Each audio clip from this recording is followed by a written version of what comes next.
My name is Rian, and this is a true horror story. While still working in a luxurious, former wartime office building, one night I stared at the digital clock on my laptop, which read 8:30 p.m. It was my second night working late at the new office. The digital black office was far from the image of a cool, skyscraper-clad startup. They had just moved into a luxurious, former heritage building, a former landrad, colonial court, that had been transformed into a modern workspace in the heart of the city. The ceilings soared, the parquet floors squeaked with every step, and the smell of fresh plaster mixed with the musty, lingering smell of old moss. All my colleagues had dispersed by 7 o'clock that evening.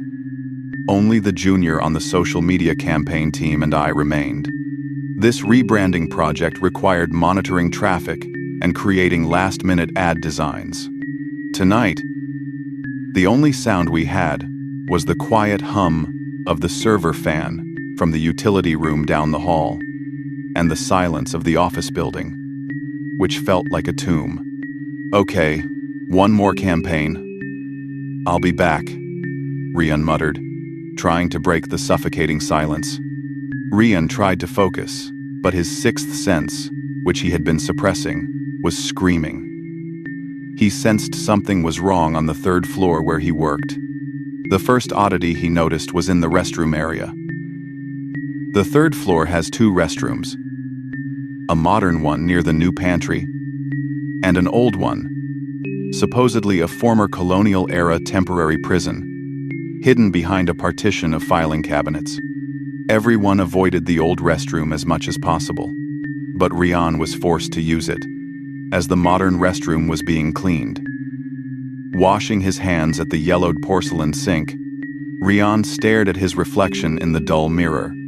Behind him, a row of stalls with old wooden doors looked dark. Suddenly, he heard a soft tapping sound, like fingernails scratching, coming from the corner stall. Rian paused. The sound had stopped.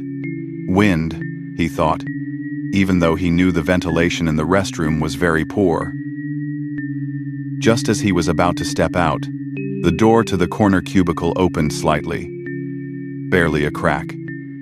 Through the dark gap, he saw a shabby white cloth touching the floor. It wasn't a mop, as it looked frayed and dirty. Then he saw it. A pair of bare feet, pale, stained with dried dirt, slowly stepping back, pulling the white cloth away from the door gap. Rian froze. His heart pounded. Those were clearly not normal human feet. They were too pale, too dirty, and their retreating motion was strange, too smooth, as if floating. He immediately turned and hurried out, down the archives hallway that now felt 10 times longer. Rian returned to his desk in the open space of the office. He took a deep breath. Just a delusion from exhaustion, he reassured himself. He opened a chat app and sent a message to his boss, asking for permission to go home. His boss replied, "In 1 hour, Rian. That A1 design has to go live tonight." Rian sighed. He turned back to the screen, trying to force himself to work. Behind Rian, the entire glass wall of the office was adorned with modern vertical wooden blinds, adapted from the wide colonial windows. These windows overlooked the dark backyard of the office building, where an ancient banyan tree stood proudly, towering over the roof. As Rian was adjusting the colors of the logo on the screen, he suddenly heard a strange, rhythmic, loud sound. He turned his head. The wooden blinds on the largest window, about 5 meters from his chair, were moving on their own. Not only were they swaying, but the slats were hitting each other in a rapid rhythm, as if an invisible hand were manipulating them. The central air conditioning had been turned off, and all the windows were tightly closed. Rian stood up and walked cautiously toward the blinds, his back to the still-on computer screen. When he was about 2 steps away, The noise stopped abruptly. The wooden blinds were now completely still, hanging perfectly straight. Not a single breeze could be felt. Rian frowned. He raised his hand and touched one of the blinds. It was cold. He moved it slightly, trying to find a physical cause. Perhaps a mouse had climbed in, or a loose hinge. Nothing. As Rian was busy inspecting the blinds, a voice from his desk suddenly broke the silence. Just go home. Don't stay here too long. The voice came from Rian's laptop speakers. It wasn't a robotic voice, nor was it music. It was a soft whisper, like a child's, that had been recorded and was now playing back through the sound processing application he had opened earlier. Rian was 100% certain he hadn't recorded any audio tonight. Rian's heart felt like it was in free fall.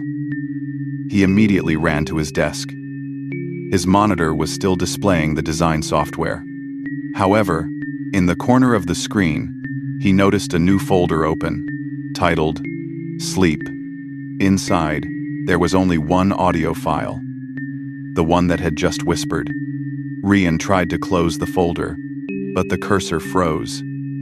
Suddenly, footsteps could be heard in the hallway behind him, heavy, slow, and unusual, as if a very tall figure was walking very carefully. Rian turned to the main hallway.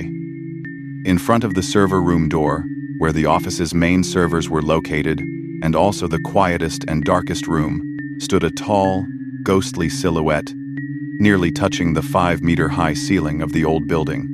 The figure was very dark, taller than the door, and it stood still, as if guarding it. The air around it felt heavy and cold, exuding a terrifying, ancient aura. Rian knew that, of all the mystical stories he had ever heard, there was only one creature that tall, a guardian who disliked having its territory disturbed. He couldn't go home. He couldn't run to the elevator.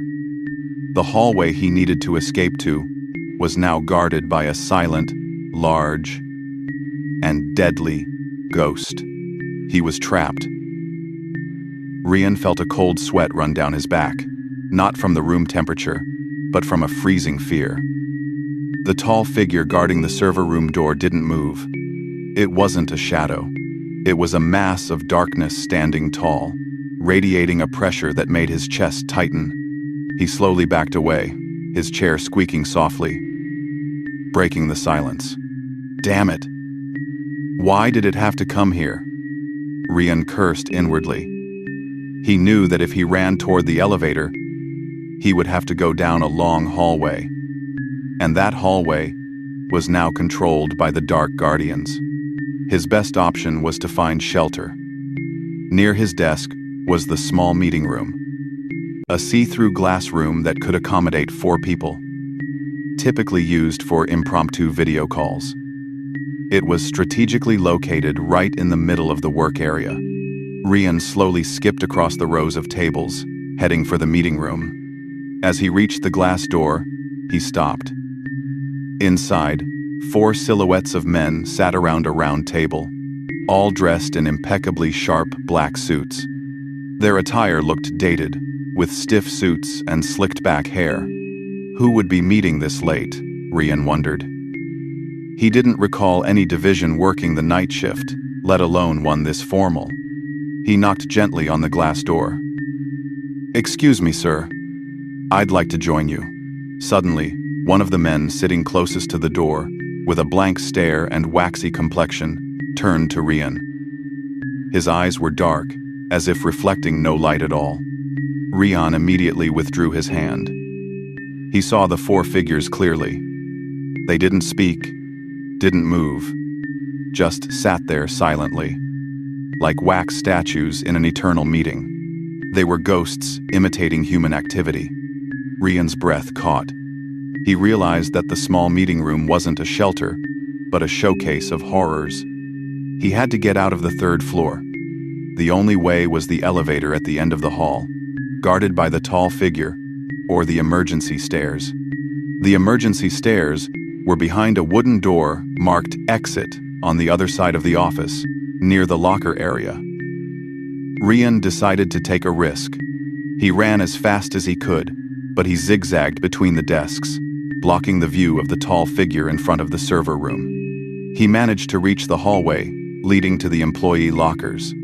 The hallway was dark, lit only by a red emergency light. This area was used to store personal belongings, including the locker where Rian kept his backpack. Panting, Rian opened the locker with trembling hands. He needed to get his motorcycle keys. Suddenly, he felt a presence behind him. It wasn't cold, but a very distinct scent. The scent of 7 different kinds of flowers and a hint of aged tobacco. Rian turned quickly. At the end of the row of lockers, walking toward him with a very relaxed pace, was an elderly woman with a bun. She wore a brown batik sarong and a dark kebaya. Her face looked peaceful, but her eyes radiated a strange curiosity. "Son, are you going home?" The woman's voice was soft, but it echoed in the quiet hallway. Rian didn't dare answer. He simply nodded quickly, his hand busy fumbling with the keys. Don't rush home, son. Get to know Grandma first. The ghost grandmother smiled, her smile looking stiff. "You're new, right? Just want to play here for a bit." "Play? I'm not a kid." Rian panicked. He felt the woman wanting to approach him and talk to him more than just an introduction. He had to cut off contact. "Sorry, Grandma. I've been waiting for you," Rian managed to say. His voice choked. He immediately closed his locker, ignoring the old woman's stare, and ran toward the emergency staircase door. Rian pushed through the emergency stairwell door. He didn't dare look back. Inside, the concrete stairs felt cold. He immediately descended the stairs. From the 3rd floor to the 2nd floor, and then to the ground floor. The ground floor of the building had been a spacious lobby, but now it was just a dark room. The main door had been locked by a security guard. Rian arrived at the lobby. He saw the dim light at the security post outside, indicating that the security guard, Mr. Alex, was on duty. He should be safe. Suddenly, a strange sound came from the direction of the main lobby. A woman's scream echoed in the darkness of the office lobby. Rian searched for the source of the sound.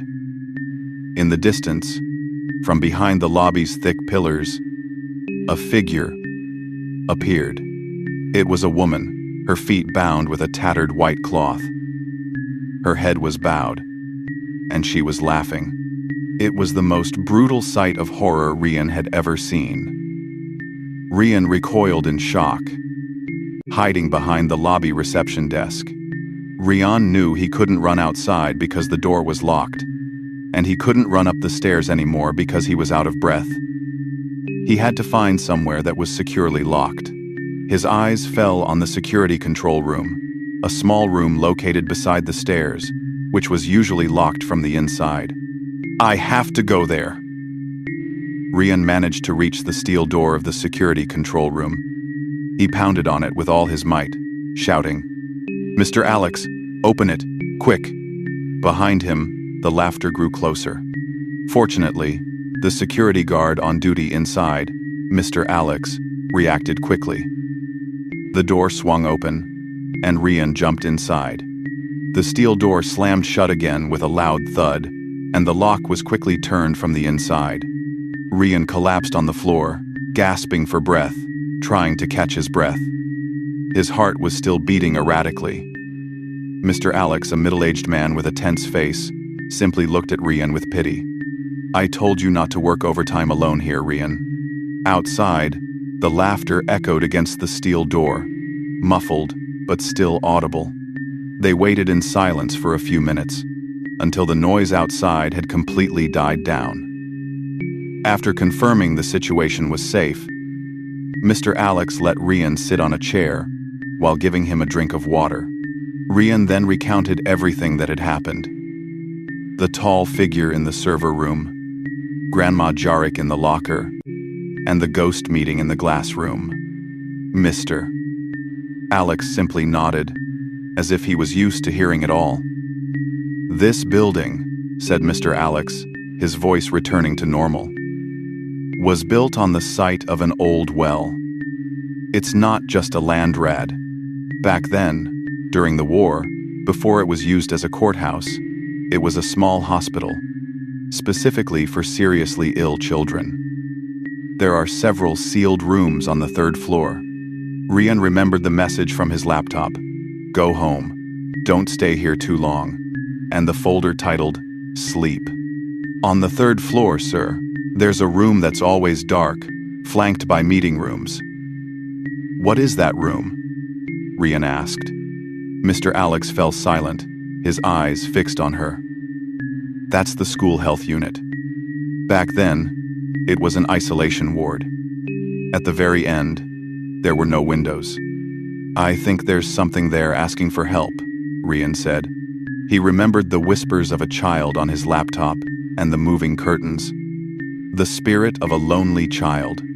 Morning approached. Rian hadn't slept all night. Mr. Alex allowed him to wait until 5:30 a.m. 3 months later, Rian resigned from Digital Black. He never shared the details with his coworkers, only saying the building was too historical. He now works from home, far from the office building. However, a few weeks later, Rian received a message from his former coworker at Digital Black. "Rian, something strange. Since you left, the office server has been shutting down frequently, especially at night. We checked the CCTV, but the footage always disappears near the server room. And the strangest thing, all the curtains on the 3rd floor must be lowered all the way down every evening.